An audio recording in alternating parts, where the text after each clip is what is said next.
If your wife has stopped talking to you, the worst thing you can do is demand a serious, deep conversation right now. Tell me what's wrong. Why are you being cold? Are we okay? Do you still love me? Can we talk? Can we talk? Can we talk? It might feel like pursuit to you, but to her, it will feel like pressure. In this video, I will show you how to invite your wife back into conversation without chasing, interrogating, or acting like the marriage has to be solved tonight. I'll give you two exact messages, one for after a fight and one for a wife who says, I don't want to talk. Now, a wife usually stops talking for one of four reasons. First, she believes talking changes nothing. She's explained the same pain for years. You listened for one evening, then returned to the same pattern that hurt her.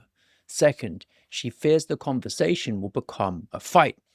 She brings hurt, you defend, she escalates, you withdraw, both of you feel worse. Third, she feels emotionally flooded. She cannot process another intense conversation without becoming overwhelmed.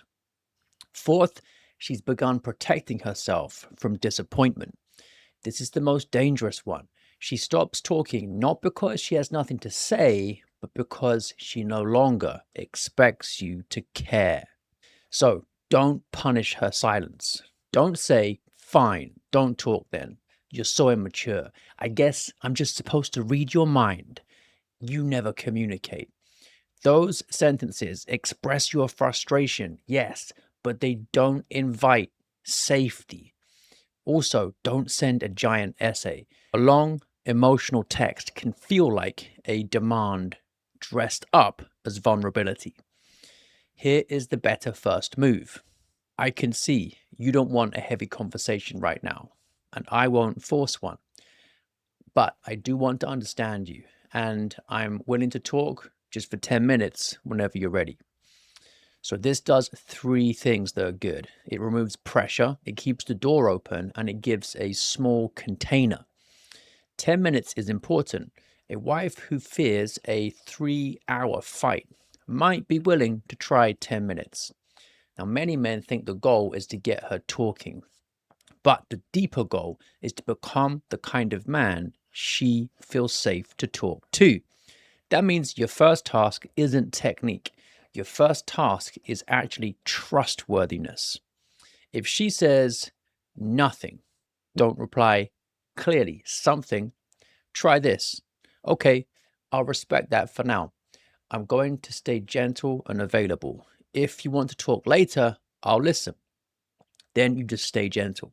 Don't sulk, don't become icy, and don't punish her for not opening up on your schedule.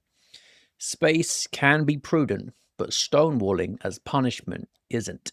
A Christian marriage needs both patience and eventual truthful speech. After a fight, you can send this. I'm sorry for the way I handled that conversation. I became defensive, and I can see why that would make you shut down. I'm not asking you to process everything now. I just want you to know that I want to repair this properly. So that is much better than, can we please talk? I hate this distance. Why? Because the second one is about your anxiety. The first one is about repair. Now, when she agrees to talk, don't begin with your whole case. Just say, I want to understand one thing clearly. What hurt the most in that conversation? Then listen. If she gives an answer, reflect it back.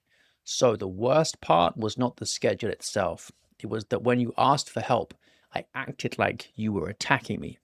Then you can ask, did I get that right? Don't add, but you also, because the but ruins the repair. Now, you do get to bring your side of things to the discussion, but not first if she already doesn't feel heard. After you have understood her and she's confirmed that you have, you can say, I do have something I want you to understand from my side too. Can I share that now? Or would it be better after a short break? So, this question shows some maturity from you, and it prevents the conversation from becoming one person's monologue. Charity doesn't mean endless emotional processing. Prudence gives conversations a proper time, measure, and order.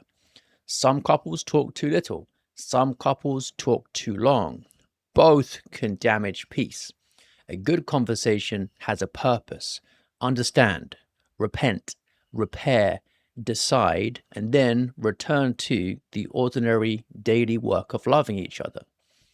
Now, a man might often say something like, I just want to talk, but his body, timing, and tone say, resolve this now so I can stop feeling anxious. And she feels that pressure before she hears the words. If every conversation becomes a trial, she will learn to avoid the courtroom. If every vulnerable sentence becomes evidence against her, she will stop giving evidence. If every concern becomes a long emotional summit, she will learn that talking costs too much. So your first goal isn't depth. Your first goal is just safety and predictability. Now, before you ask for a hard conversation, pass 3 gates first. Number 1, timing. Don't start when she's walking out of the door, feeding a baby, half asleep, or already emotionally flooded. Second, gate number 2, scope. Name one topic, not the marriage or her family or sex or money and your childhood all in one sitting. Just one topic. Third, consent. Ask for a small amount of time. 10 minutes is better than a forced hour. And you can say, I want to understand one thing better, and I don't want to pressure you into a huge conversation. Could we take 10 minutes tonight? If it gets too heavy, we can pause and come back. Then when the conversation begins, ask one question and stop talking. Try, what is the part of this that has felt most lonely for you? Or, when I bring this up, what do you expect will happen? Or, what do you need me to understand before I explain my side? And end before the conversation collapses. Say, thank you for telling me that. I'm going to think about it and come back with a next step. Then actually come back. Many wives stop talking because the husband asks, receives, gets emotional, and never changes anything. The conversation reopens when your follow through proves that words lead somewhere. If she says, I don't want to talk, don't punish her.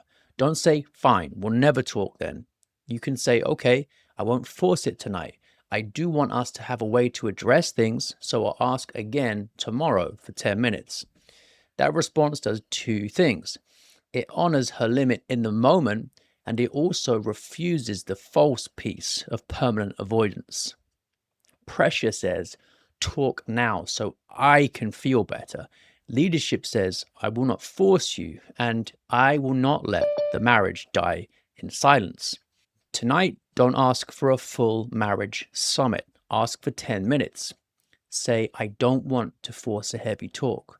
Could we take 10 minutes after dinner so I can understand one thing better?